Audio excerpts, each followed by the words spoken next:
Et bonjour à toutes et à tous, coucou, bonsoir, c'est Angel, j'espère que vous allez bien. Aujourd'hui nous nous retrouvons pour une vidéo pour vous présenter le chasseur de démons sur la saison 16, basé sur le build du désacralisé, ou plus communément appelé le build du multishot. Avantages et inconvénients de ce build, les avantages vont être en fait que c'est un build qui va pouvoir permettre de farmer rapidement, compos, ressources, gold, etc. Enfin plein de variantes possibles du build qui peuvent vous être proposées, avec la joie du thésauriseur, l'anneau d'avarice, enfin voilà, qui sont par exemple pour farmer de l'argent, pour ceux qui connaissent un peu plus, je vous montrerai ça tout à l'heure, mais aussi simplement pour faire du farm de compos, farm de clés, farm de primes, farm, voilà, farm, speed farm. En bref, en général. Inconvénient. Éventuellement, c'est peut-être pas le build le plus robuste de la collection du chasseur de démons.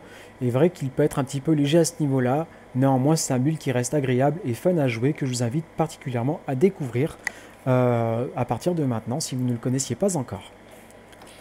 Qu'est-ce qu'on va trouver en fait dans le build? Bah déjà, vous allez me dire le build du désacralisé. Si, non, ce n'est pas une blague, avec 5 pièces de portée, puisque la 6ème en fait est en saison avec l'anneau de grandeur, enfin l'équivalent du l'anneau de grandeur royale qui nous est offert sur son effet, nous permet de porter que 5 pièces, c'est ce qui permet ainsi de pouvoir porter un point du mage au niveau des gants, puisque c'est un build de feu uniquement, ou quasiment. Et ensuite après, en deuxième set, nous allons porter la contrainte catalyseur pour apporter à lors d'utilisation d'un skill régénérateur plus un skill consommant de la ressource, en fait, une augmentation des dégâts pour l'un de 50% et aussi de 50% pour l'autre, sachant que vous allez alterner régulièrement. Vous allez avoir une augmentation de 100% des dégâts en quasi-permanence. Et puis après, le reste, on va vous présenter ça de manière relativement succincte et rapide. Donc, nous allons retrouver l'arc à courbure de Yang, le point du mage que l'on vient de voir tout à l'heure, la ceinture de l'or du crime, le portège-main de clarté, une amulette des flammes infernales, mais une autre amulette conviendra très bien. L'avantage de l'amulette des flammes infernales est d'apporter un passif supplémentaire à votre build, puisque vous verrez, voilà, il y a plein de façons de pouvoir le jouer possible à ce niveau-là. Ce sera à vous de chercher le passif qui vous plaira le plus. Et bien évidemment, un legs du mort pour compléter, on va dire, ce build tir multiple. Au niveau des caractéristiques que l'on va trouver dans les items, dans le premier, bien sûr, sur l'arc, on ne touche comme d'habitude pas à la première ligne, la plage de dégâts. En revanche, après, une augmentation des dégâts de la plage de dégâts, dextérité, augmentation de vitesse d'attaque, mais surtout, et c'est pour ça que j'ai présenté 3 items en même temps, l'arc, le carquois et le torse, une augmentation en secondaire de 12 points de discipline. Ces points-là sont très importants. Si vous n'avez pas minimum 10 pour faire du speed farm, absolument installez cette stat secondaire ici en caractéristique. Même s'il vous manque plein de choses, s'il vous manque 10% de valeur de dégâts, s'il vous manque de la vitesse d'attaque, on s'en fout. Mais vraiment, et je le dis avec conviction fort et haut et fort, les 12 points de discipline, on regarde le bonus ici pour que vous compreniez, chaque point de discipline, avec le bonus de 6 pièces, augmente les dégâts de tir multiple et de vendetta de 350%. À 12 points, je sors la calculette quand même pour pas vous raconter de bêtises, 12 multiplié par 350, j'ai appris à utiliser la calculette il n'y a pas longtemps, égale, ça fait 4200. Alors je vous montrerai bien un petit peu ce que ça peut donner, mais je ne suis pas sûr que vous y voyez bien grand chose. Bref, non, c'est bien ce qui me semblait. Mais en tout cas, je vous garantis, ça fait 4200% d'augmentation de dégâts, et ça c'est simplement pour un item multiplié par 3. Ça fait du 12 600% d'augmentation de dégâts. C'est énorme, c'est énorme. Enfin, je ne sais pas si vous vous rendez compte, en fait, avant on n'avait que 100% et déjà on remarquait un intérêt qui était quand même relativement conséquent. Déjà simplement à ce niveau-là, là depuis la saison, c'est passé à 350%, c'est complètement déglingué en termes de dégâts. Donc c'est une valeur qu'il ne faut pas omettre. Éventuellement, pour ceux qui voudront pousser un petit peu plus loin à ce niveau-là, au lieu d'avoir une contrainte catalyseur, à ce moment-là, privilégiez un porté de Rose des Vents, Promesse du Voyageur, enfin c'est l'inverse pour le coup, c'est Promesse du Voyageur, Rose des Vents, et de mettre ici une pierre de Jordanie. La pierre de Jordanie, si vous n'êtes pas au courant, c'est aussi un item sur lequel vous pouvez mettre des points de discipline en secondaire. Alors, je ne sais pas si j'en ai un. Voilà, par exemple, ici en secondaire, j'ai 10 points de discipline. C'est le maximum que l'on puisse avoir sur l'anneau. Ce qui permet non pas d'avoir ici un proc de discipline à 86 en stade max, mais si vous faisiez le choix de porter la pierre de Jordanie, d'avoir un point de discipline à 96. Et si on fait le calcul, 10 multiplié par 350, ça fait... allez, on sort les calculettes alors, si vous n'y arrivez pas de tête. Non, je rigole. Ça fait 3500. 3500% de plus en fait qui peuvent s'ajouter à votre dégât pour un build si vous vouliez vous amuser un petit peu avec pour faire du 100, 110 éventuellement, je vous conseillerais très fortement de mettre ici une pierre de Jordanie. Voilà.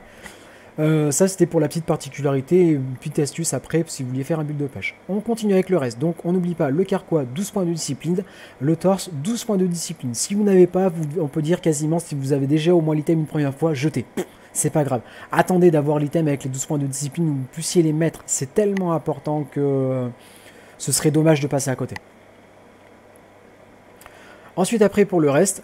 ben écoutez, on va partir sur le reste, on va partir directement sur le carquois. Je reviens dessus, secondaire 12 points de discipline, dextérité, vitesse d'attaque à 20%, chance de coup critique à 10%, dégâts de zone à 20% et augmentation des dégâts du tir multiple à 15%.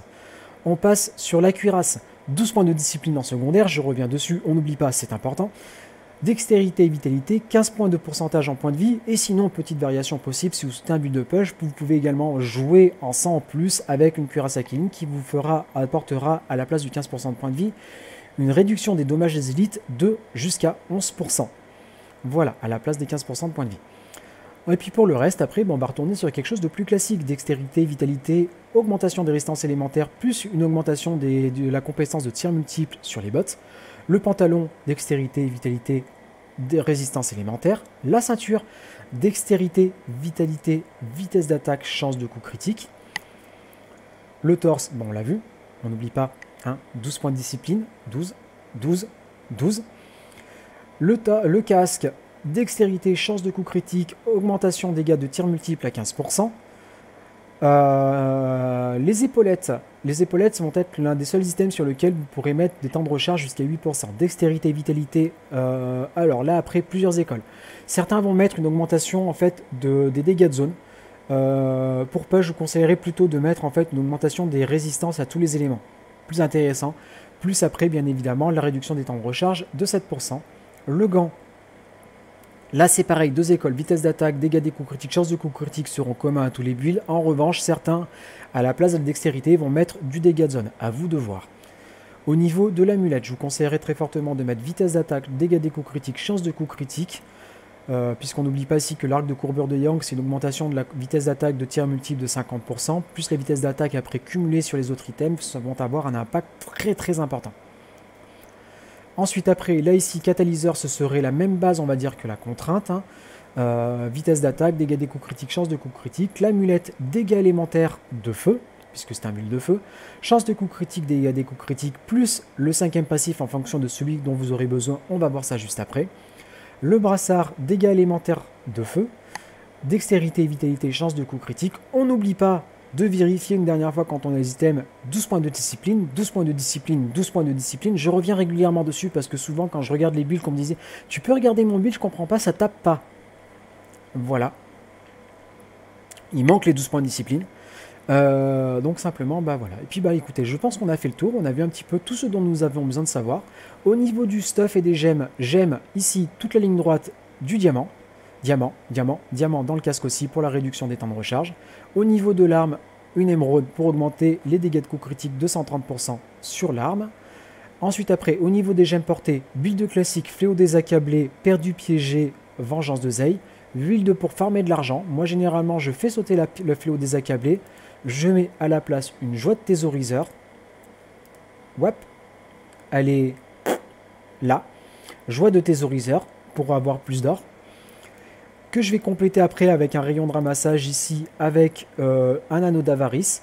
Chaque fois qu'on ramasse de l'or, le rayon de ramassage il augmente et puis c'est cumulable jusqu'à 30 fois, ce qui permet d'avoir un rayon de ramassage très conséquent jusqu'à plus de 30 mètres.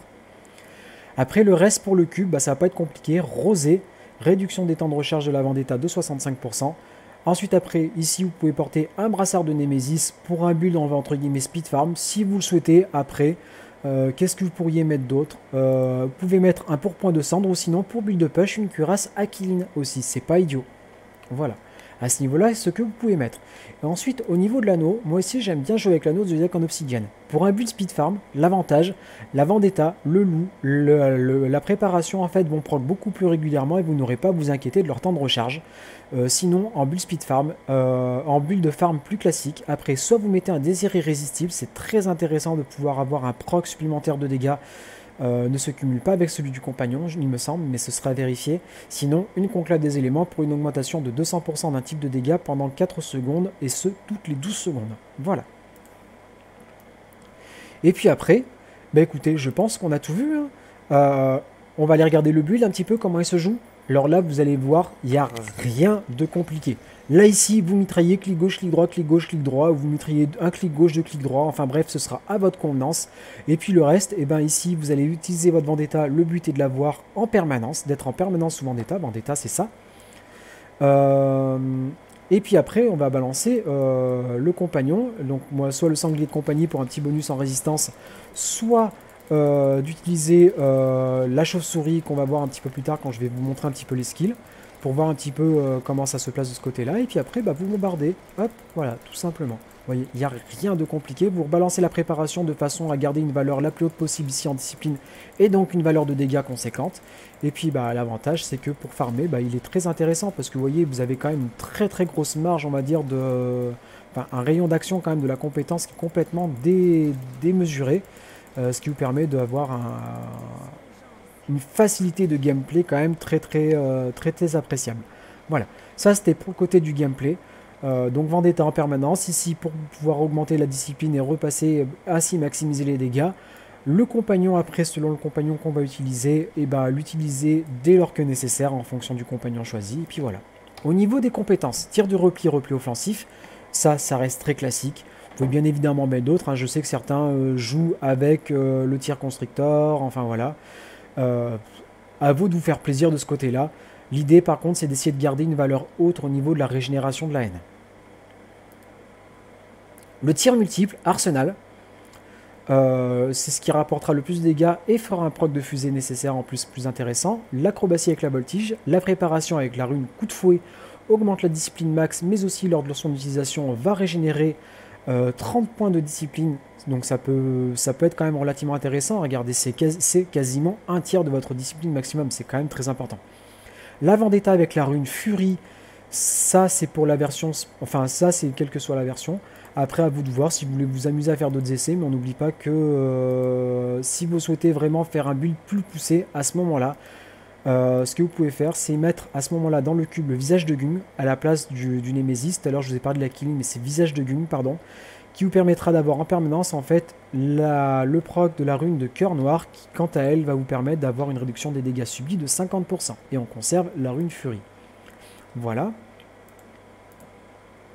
Bon, je m'en fiche, après c'est pas grave, de toute façon il y a le build enregistré.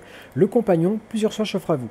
Le build est un petit peu fragile, j'ai mis le sanglier éventuellement si je voulais taper un peu plus haut niveau. Le loup pour un proc de dégâts supplémentaires, pas trop nécessaire en speed farm, parce que le dégât est relativement conséquent. Et sinon par contre, plus intéressant, ici vous pouvez mettre la chauve-souris, puisque dès que vous allez l'utiliser, vous allez avoir une régénération de la haine, ça peut vous être utile pour pouvoir régénérer rapidement et ne pas trop vous inquiéter de votre ressource principale de dégâts. Voilà. Ensuite, après, au niveau des passifs, balistique, élimination des faibles, embuscade et perception seront votre base.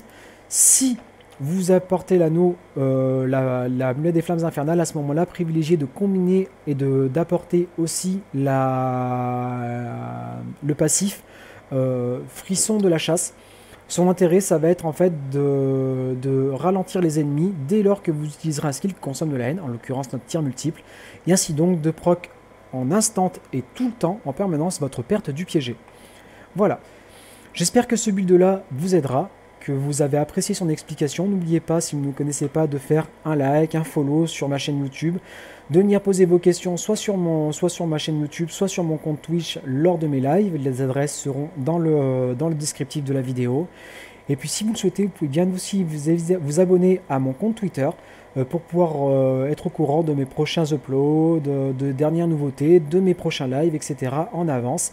En tout cas, merci à toutes et à tous, à très bientôt. Un petit like, un follow, à très vite. Bon jeu, bon farm, bonne chance pour vos loots, bonne journée!